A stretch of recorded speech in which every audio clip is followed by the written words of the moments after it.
Ngayong araw mga par, magpapalit tayo ng tambucho. So na masyado kasing maingay talaga.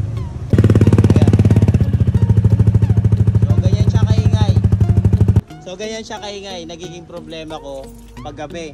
Na siya mga paro. Yee!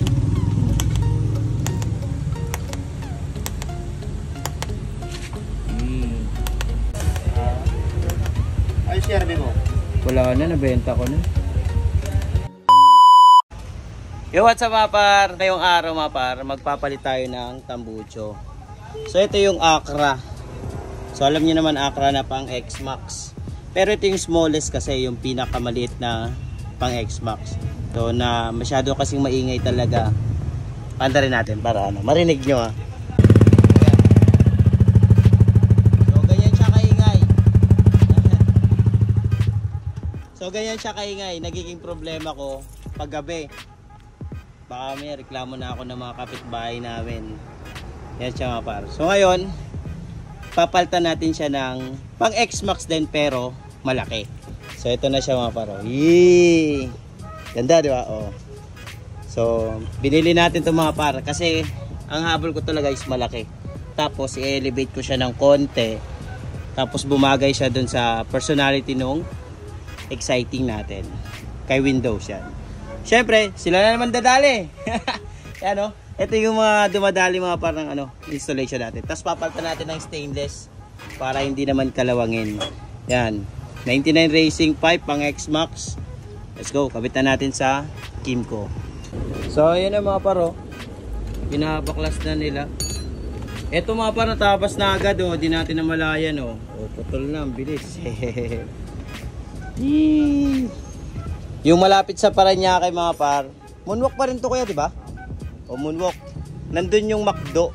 Ayan ang palatandaan. Yan. Petrogas. Pag galing ka ng Pikutan, McDo tapos kanan. Ayan siya mga par. Pag galing ka naman ng C5, Kaingin, kanan ka naman bago mag Petrogas. Yan. Yung magiging ulo ng tambucho. So dito sila puputol para dun sa sensor. Ayun mga par. Yan o. Carbon loading. So ayun mga par. Ayun. Dun na lang kami magputol mga par kasi may dala naman kaming bang sensor kaso lang baka magkaroon ng problema. So gagamitin na lang namin yung stock. Then tutubuan na lang dito yung palapas. Tapos ganun. So ang request ko naka-elevate siya pag ganun. Yeah, tayo na lang natin matapos. Ito na siya oh. So, papakita din namin sa inyo mamaya par kung paano nila winelding. Malinis gumawa dito mga par. So ito mga par, na damage to dun sa Endurance.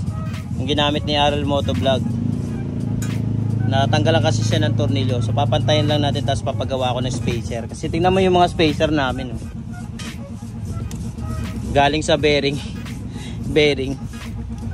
So ayan na mga paro. Ayan o. Ganda. Ipo-full weld pa nila yung mga paro yun o. Ganda o. Ginamit lahat ng lumang yung kasama nitong elbow ginamit nila. Chance yan. Full weld na.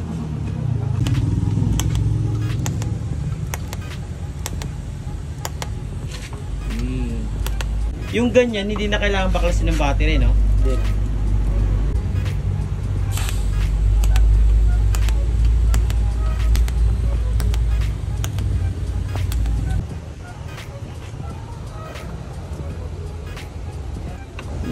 Ang bilis no? Wala pa atang 30 minutes Wala pa 30 minutes. Ayun, tapos na. Ayun na, full weld na lang doon. Tapos uwi na. May design para. Ha? May design para. Oo, ngas po. Ay, share mo. Wala na, nabenta ko na.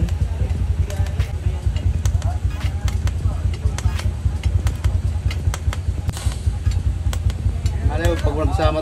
So, yun na mga paro, yun o. Oh.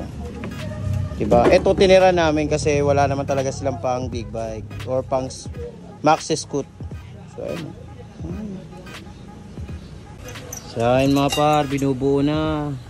Ayun, ang bilis. So lilinisin ko na lang to. Daming libag ng ano ko. Wala eh. Ginagamit sa panghakot eh. Ayun talaga. So popormahan natin to. Bili tayo ng isang motor na maliit para pang service araw-araw. So yun o. Ha? Spray. Mixi nito eh. Mexi yan eh. Mexi na no. Try natin panda rin. Yung ano. Ito na, panda rin na natin. Yung tunog.